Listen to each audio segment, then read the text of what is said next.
વાત બનાસકાંઠાની કરીશું। જિલ્લામાં ફૂંકાઈ રહ્યો છે ભારે પવન।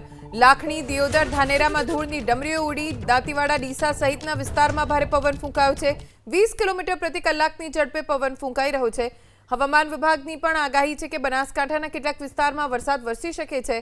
જો કે માવઠું વરસે તે પહેલા તેજ પવન ફૂંકાઈ રહ્યો છે અને તેના કારણે ધૂળની ડમરી ખૂબ ઉપર સુધી ઉડી રહી છે। કેવું વાતાવરણ છે અમારા સંવાદદાતા વસંત તેરગર પાસેથી પ્રાપ્ત કરીશું।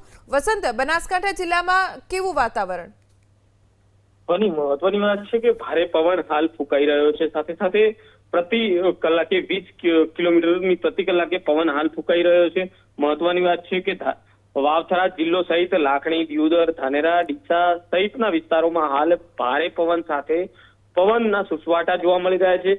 સાથે સાથે વાતાવરણની વાત કરવામાં આવે તો વાદળછાયું વાતાવરણ હાલ જોવા મળી રહ્યું છે। જો કે કાળા ડિબાંગ જે વાદળો છે તે આકાશમાં જોવા મળી રહ્યા છે। ખાસ કરીને ભારે પવનના કારણે હાલ જનજીવન પણ પ્રભાવિત જોવા મળી રહ્યું છે। ધ્વનિ વસંત, આભાર જાણકારી આપવા માટે।